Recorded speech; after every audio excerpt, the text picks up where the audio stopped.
The dust of Terminus blew across the viewport as Kale guided the Nomad down through the howling sandstorm. The engines whined in protest, struggling against the fierce winds that seemed determined to dash the ship against the jagged cliffs surrounding Outpost Cray. Kale's weathered hands gripped the controls tightly, his jaw set in concentration as sweat trickled down his temple. "Come on, old girl," he muttered to the ship as it shuddered around him. "Just one more landing. Then we're out of this hellhole for good." The Nomad was a relic, a transport vessel from a forgotten era that had seen better days. Her hull was patched in dozens of places, her systems cobbled together from spare parts salvaged from junkyards across the outer rim. But she was his, and she hadn't failed him yet. As the ship settled onto the landing pad with a groan, Cale allowed himself a moment of respite, leaning back in the pilot's chair and closing his eyes. He could still see their faces sometimes, his old crew, his friends, their expressions frozen in horror as the airlock malfunctioned. He'd been too slow, too hesitant. By the time he'd made his decision, it had been too late for most of them. He shook the memory away. There was no point dwelling on the past, not when the present was dangerous enough. Outpost Cray was one of the last remnants of civilization on Terminus, if you could call it that. Once a bustling mining colony, the planet had been abandoned by the corporations when they easily accessible or ran out, leaving behind a patchwork of settlements populated by those with nowhere else to go or those hiding from something worse. Cale pulled his worn jacket tighter around his shoulders and checked his blaster before heading down the ramp. The package tucked inside his jacket was small but heavy, contraband technology from the core worlds that some local big shot was willing to pay premium credits for. Cale didn't ask questions about what it was for. He just delivered and collected his fee.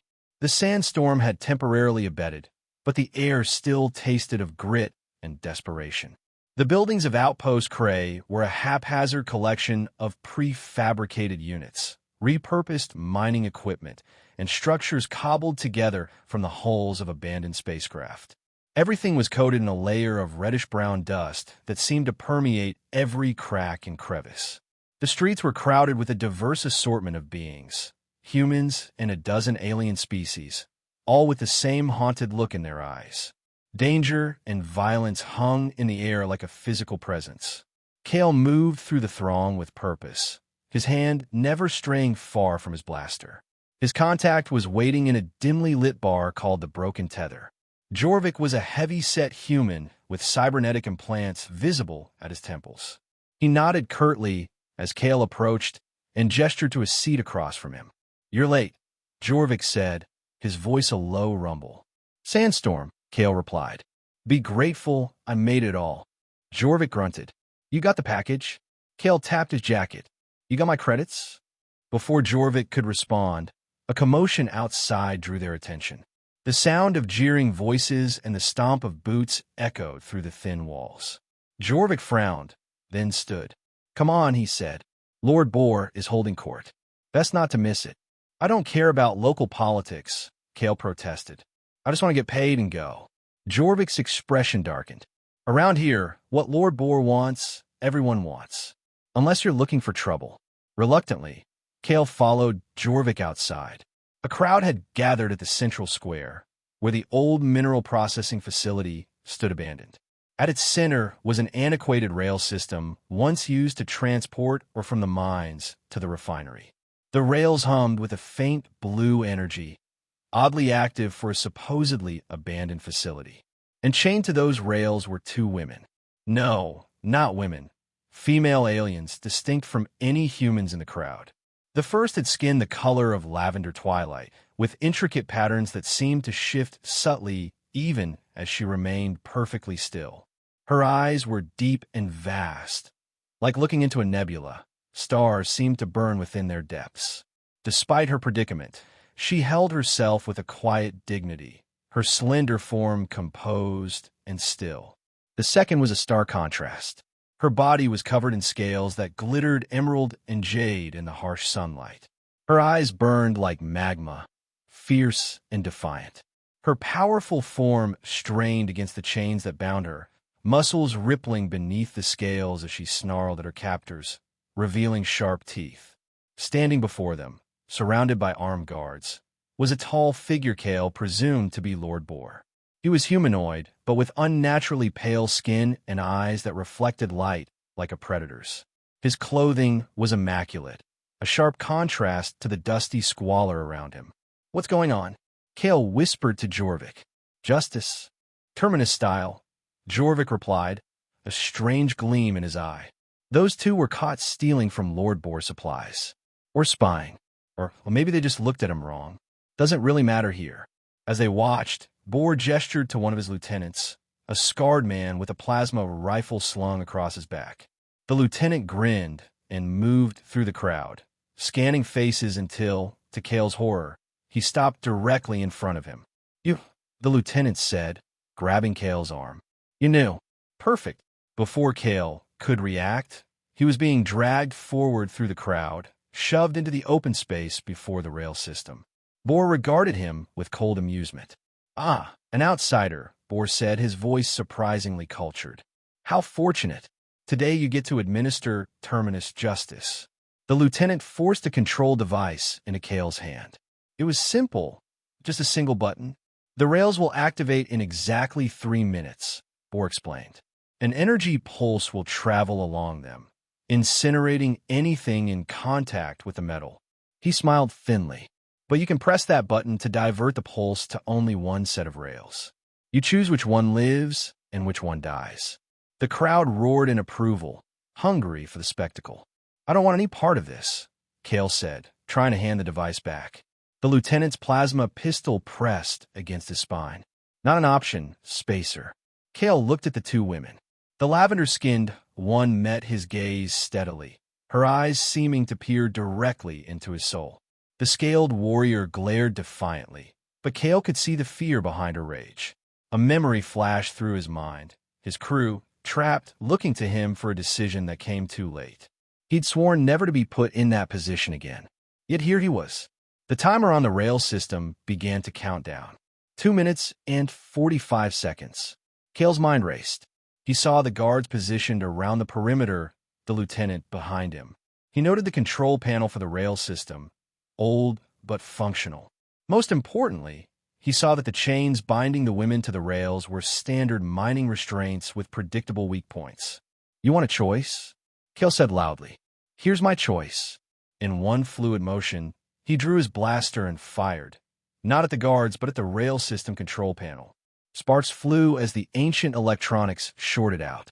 In a momentary confusion, Kale dropped to one knee and fired twice more at the power coupling connecting the rails to the main generator. The crowd erupted in chaos. The lieutenant behind Kale fired, but the shot went wide as Kale rolled to the side. He came up running, drawing the heavy crowbar from his belt, a tool and weapon he never traveled without. Boar was shouting orders as his guards moved to intercept Kale, but they were slowed by the panicking crowd. Kale reached the lavender woman first, jamming his crowbar into the locking mechanism of her restraints. With a practiced twist, he broke it open. "Run," he told her as the chains fell away. To his surprise, instead of fleeing, she moved with unexpected speed to the scaled warrior and placed her hands on the other woman's restraints. Her eyes seemed to glow as she concentrated, and the lock mechanisms began to spark. "Telepathic manipulation," she explained calmly, even as chaos erupted around them. "But I need time." Kale positioned himself between them and the approaching guards, blaster in one hand, crowbar in the other. 3 guards reached them first, and Kale fought with the desperate efficiency of a man with nothing to lose. One guard went down with a blaster bolt to the leg, another doubled over from a crowbar to the gut, and a third backed away after a wild shot grazed his shoulder. Behind him, he heard a clank as the scaled warrior's restraints fell open. "Done," the lavender woman said. The warrior wasted no time. She lunged forward, tackling a guard who had been aiming at Kale's back. Her strength was tremendous as she slammed him into the ground, snatching his weapon in the process. "This way," Kale shouted, pointing toward the exit that would lead them back to the spaceport. They ran, fighting through the crowd as Boar's men gave chase. The scaled warrior was a force of nature, clearing a path with brute strength and surprising agility. The lavender woman moved with fluid grace, somehow always a step ahead of danger, as though she could anticipate each threat. Cale felt a burning pain in his side. A glancing blaster shot had caught him. He stumbled, but kept moving. They had to reach the Nomad. When they finally burst onto the landing pad, the ship sat just as he'd left her, ramped down. Blaster fire peppered the ground around them as they sprinted the final distance. "Get in," Cale shouted, half falling up the ramp. The women followed, and Cale slammed the control to raise the ramp and seal the airlock. He staggered to the cockpit, ignoring the pain in his side, and threw himself into the pilot's seat. His hands flew over the controls, bringing the engines to life with a stuttering roar. "Hang on to something," he warned as the Nomad lifted off, shields barely engaging before blaster fire from the spaceport defense turrets began to pound against them.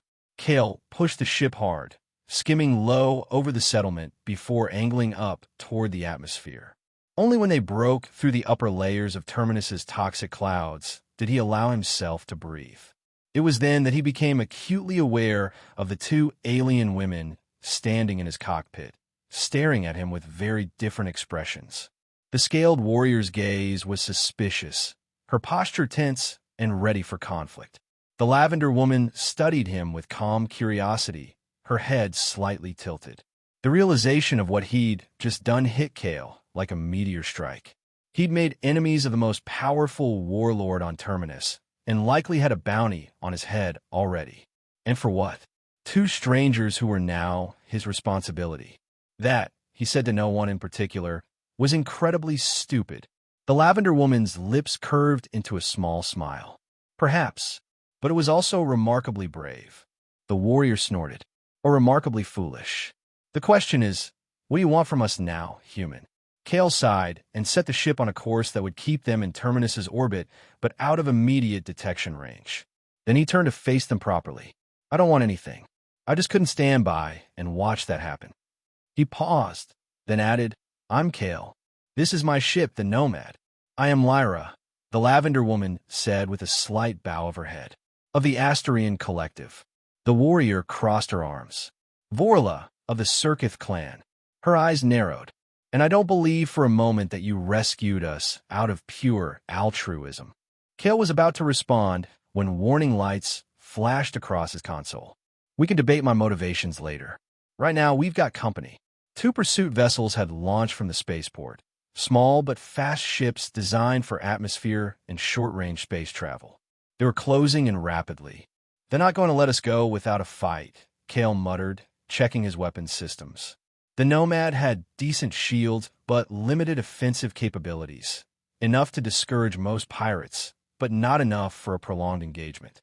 "Then we should fight," Vorla said, leaning over the console to examine the tactical display. "Your weapons targeting system is primitive, but functional. I don't suppose either of you knows how to operate a Class 3 defense turret?" Cale asked without much hope. To his surprise, Vorla's lips curled into what might have been a smile. "Point me to it." As Vorla headed for the gun turret access, Lyra moved closer to Cale. "You're injured," she observed. "It's nothing," Cale replied, focused on the pursuers. "Just a graze." "Nevertheless, it's affecting your concentration," Lyra said. She placed a cool hand on his shoulder. "May I help?" Before Cale could respond, he felt a strange sensation, like a gentle wave washing away pain. His thoughts became sharper, clearer. "What did you do?" he asked, startled. "Neural alignment," Lyra explained. "Temporary, but it will help you focus through the pain." The ship rocked as the first pursuer came within firing range. Cale threw the Nomad into a tight spiral, diving toward one of Terminus's small moons. "Vorla, tell me you're ready up there," he called into the intercom. "Ready," came the terse reply. A moment later, the Nomad's turret opened fire. The shots were precise, catching the lead pursuer's port engine. The ship veered off, trailing smoke. Cale couldn't help but be impressed. Where did a Circuith warrior learn to shoot like that? Where did a human smuggler learn to fly like this? Vorla countered through the comm. Cale grinned despite himself and pushed the Nomad harder, weaving through a debris field that orbited the moon. The second pursuer stayed tight on their tail, its pilot skilled enough to match Kale's maneuvers. I need a better angle for a shot, Vorla reported. Lyra had been silent, her eyes closed in concentration. Suddenly, she opened them. The second ship, its shield generator, is fluctuating. There's a weakness on the starboard side, near the power coupling. Kale glanced at her in surprise. How could you possibly know that? I can sense the energy patterns, she said simply. Trust me.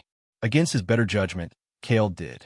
He executed a dangerous turn that brought them around to the pursuer's starboard side, exposing the Nomad to counterfire but giving Vorla the shot she needed.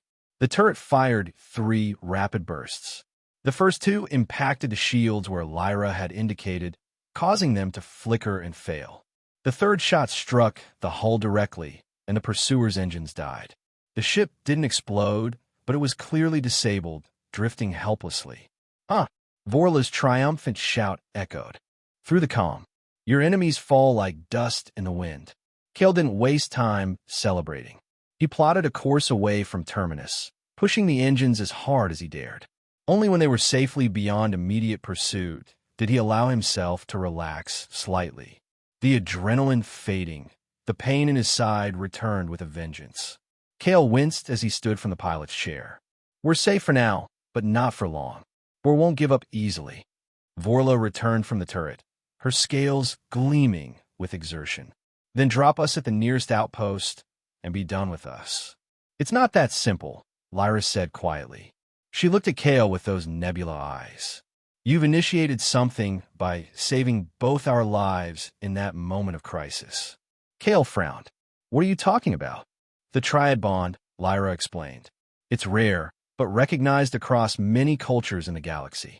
When a third party intervenes to save 2 lives that were considered forfeit, creating a moment of choice and sacrifice, it forms a connection. Vorla hissed, her scales bristling. Superstitious nonsense. Is it?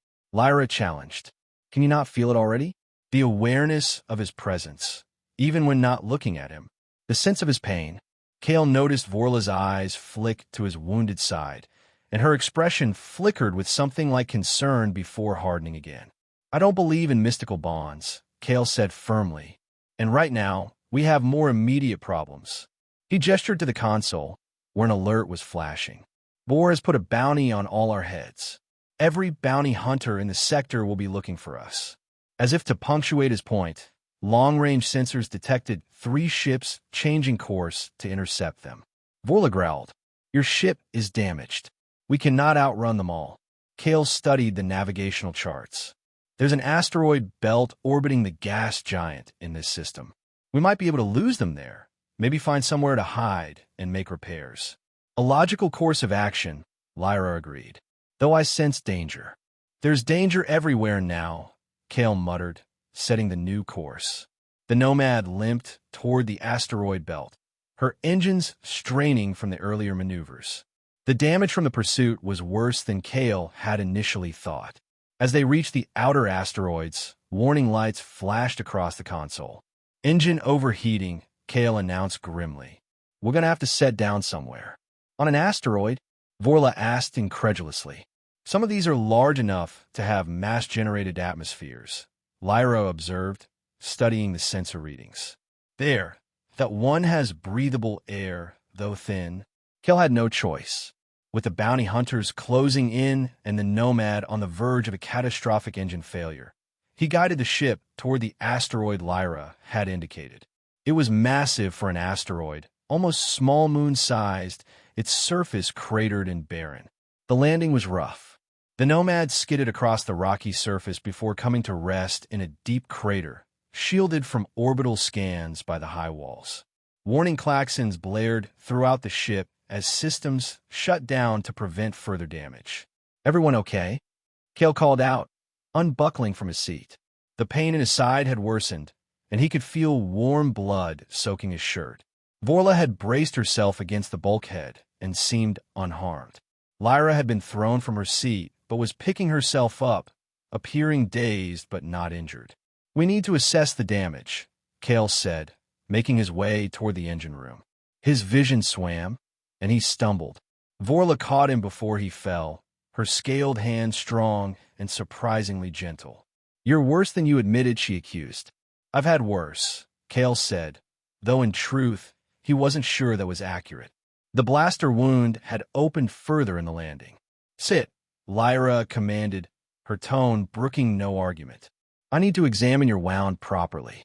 Reluctantly, Kale allowed himself to be guided to a seat in the common area. Lyra carefully peeled back his blood-soaked shirt, revealing an angry burn that went deeper than he'd thought. "This requires treatment," she said. "Do you have medical supplies aboard?" Kale nodded toward a cabinet. "Basic trauma kit. Nothing fancy." While Lyra retrieved the kit, Vorla paced restlessly. "We're sitting targets here. The crater walls should hide us from casual scans," Kale said through gritted teeth as Lyra began cleaning his wound. "But you're right, we can't stay long."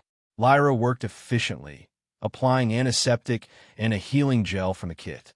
Her touch was gentle but confident, suggesting medical training. "The ship is damaged beyond a quick repair," Kale admitted. "The primary power coupling is fried, and the port engine needs a complete rebuild.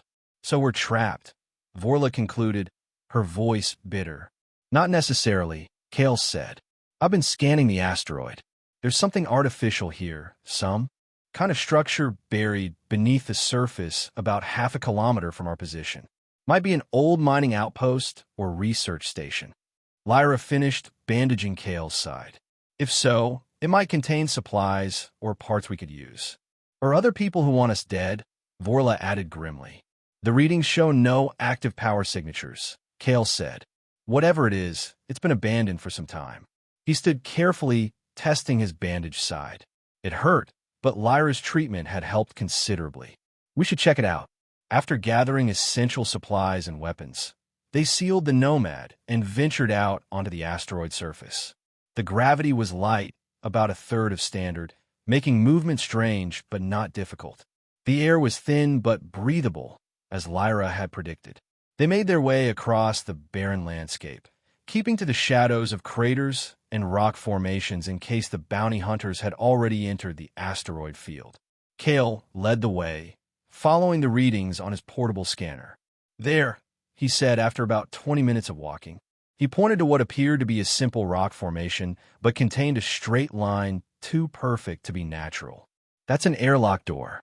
It took their combined efforts to clear away the accumulated dust and debris. The door's control panel was dead, but Kale managed to manually override the emergency release. With a hiss of escaping air, the heavy door swung open, revealing darkness beyond. Kale activated his light and led the way inside. The airlock led to a short corridor that opened into a larger chamber. As their lights swept the room, they revealed what appeared to be a research station. Consoles and equipment covered in dust, chairs overturned as if abandoned in a hurry. "What is this place?" Vorla asked, her voice hushed despite herself. Lyra moved to one of the consoles, brushing away dust to reveal markings. "This is or was a Galactic Science Consortium outpost. They conduct research throughout the Outer Rim." "Conducted," Kale corrected, pointing to a date stamp on a nearby logbook. "This place has been abandoned for over 15 years. They explored further, finding living quarters, a small medical bay, and most importantly, a storage area with spare parts and supplies. Some of these could work for the Nomad," Kale said, examining a power coupling that was similar in design to his ship's damaged one. "We might be able to get her flying again, after all." A soft chime from Lyra's direction drew their attention. She had managed to activate one of the consoles and was scrolling through data files. "What did you find?" Kale asked, moving her side. "Records," Lyra replied, her expression grave. This wasn't just any research station. They were studying artifacts recovered from the deep mines on Terminus, technology that predates known galactic history. "What kind of technology?" Vorla asked, peering over Lyra's shoulder. "Weapons primarily," Lyra said, "but also communication devices capable of reaching beyond known space. And there's more. They mention a benefactor who funded their research." She scrolled to another file. It was the Crimson Chain. Kale felt a chill. The Crimson Chain was a legendary criminal syndicate, rumored to control much of the illegal weapons trade in the Outer Rim. And Lord Boar? Lyra nodded grimly. According to these files, he was their enforcer on Terminus, charged with ensuring no unauthorized personnel discover the artifacts. When the consortium researchers became too curious about the chain's motives, they were eliminated.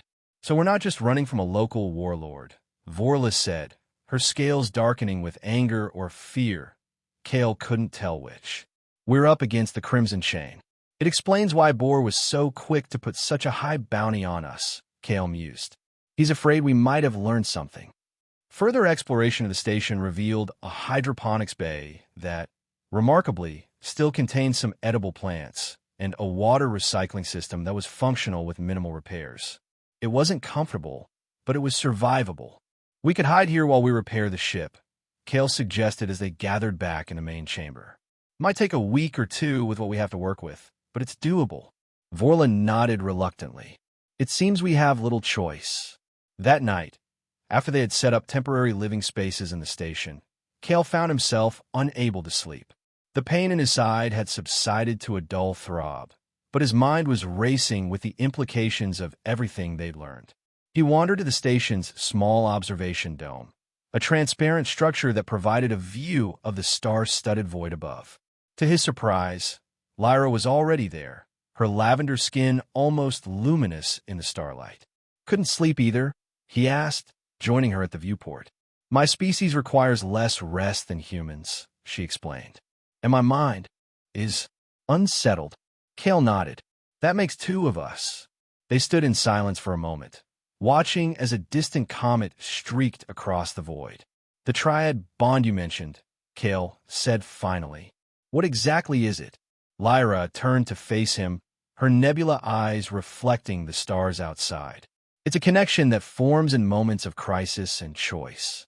When three individuals, previously unconnected, find their fates intertwined through an act of sacrifice, it creates a resonance on a quantum level. That sounds like science, not mysticism, Kale observed. Lyra smiled slightly. The two are not always distinct. My people study both, finding truth in their intersection. She paused. The bond manifests differently for each triad, but typically includes awareness of each other's presence, emotions, and sometimes thoughts. It grows stronger with time and proximity. And what happens if we try to break it? Go our separate ways. It cannot be broken, only denied, Lyra said softly. And denial causes disharmony, a sense of incompleteness that many find difficult to bear. Kale was about to respond when a noise from the corridor drew their attention. Vorla stood there, her scales shimmering in the dim light. So you're filling his head with more of this bond nonsense, she said, her voice accusing but lacking its earlier hostility. I merely answered his questions, Lyra replied calmly. Vorla approached, her movements fluid and powerful even in the light gravity. Among my people, bonds are formed through shared battle and blood, not mystical energy. And have we not shared both already? Lyra asked. Vorla fell silent, unable to deny the truth of this. After a moment, she said, when I was in the turret, firing at our pursuers, I knew exactly when you would turn the ship, Kale. Before you did it, I felt your intentions as clearly as my own.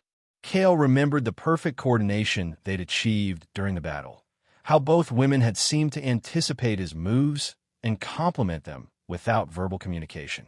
That doesn't prove anything, he said, though he was less sure than he sounded. Then how do I know your side is hurting again? Vorla challenged. How do I know it's a sharp pain, not a dull one? Kale stared at her, unable to deny that she had described exactly what he was feeling. Lyra smiled knowingly. The bond is already forming, she said.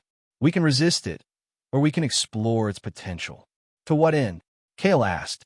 Even if this bond is real, we're still trapped on an asteroid with killers hunting us and my ship in pieces. Perhaps that is exactly why we need to accept it, Lyra suggested. Together, we may find strength and solutions that elude us individually. The conversation was interrupted by a proximity alarm from the scanner Kale had set up at the entrance. Someone, or something, was approaching the station. They moved quickly to the airlock, weapons ready. Kale checked the external camera feed, which showed 3 figures in space-adapted combat armor moving purposefully toward the entrance. Bounty hunters, he whispered. They must have tracked the Nomad's energy signature during our landing. How many? Vorla asked, checking the blaster she'd taken from the guard on Terminus. 3 that I can see, Kale replied. But there could be more. We should hide, Lyra suggested. This station has many chambers. We could evade them. Vorla shook her head. No, they'd find us eventually, and we'd be cornered. Better to confront them now, on our terms. Kale considered their options. The station's layout offered some tactical advantages. Narrow corridors, multiple entry points to most rooms. We'll set up an ambush in the main research chamber, he decided. Vorla, take position behind that overturned console. Lyra, can you create a distraction to draw them in? Lyra nodded. I can manipulate the station's remaining power to create noise or light in specific areas. Good. I'll position myself on the upper walkway. Give us covering fire. They moved quickly to their positions. Kale's wound protested as he climbed to the elevated walkway that circled the main chamber, but he ignored the pain. Settling into a shooter's stance behind a broken light fixture, he had a clear view of the entire room below. Vorla had positioned herself behind the console, her blaster ready. Lyra stood near a control panel, her fingers moving deftly over the ancient controls. Ready, Kale whispered into his communicator. Ready, both women confirmed. Lyra activated a sequence that sent power surging to the station's external lights, creating a bright beacon that would draw the hunters directly to the main entrance. Then she quickly moved to her hiding place behind a storage unit. They didn't have to wait long. The sound of the airlock cycling echoed through the station, followed by the heavy footsteps of armored figures. Voices, muffled by helmets, discussed the unexpected power. Surge. Spread out, ordered a gruff voice. They're here somewhere. 3 bounty hunters entered the main chamber cautiously, weapons raised. They wore matching armor with the insignia of a well-known hunting guild, professionals, not amateurs. Their helmets concealed their species, but their movement suggested at least one was human. Kale waited until all 3 were fully in the chamber before giving the signal. A soft click over the communicator. Lyra moved first, not attacking physically, but reaching out with her mind. One of the hunters suddenly cried out, clutching his helmet as if in pain. The others turned toward him in confusion, and that's when Vorla struck. She emerged from her hiding place like a predator, firing twice in rapid succession. The first shot caught one hunter in the joint of his armor, causing him to drop his weapon.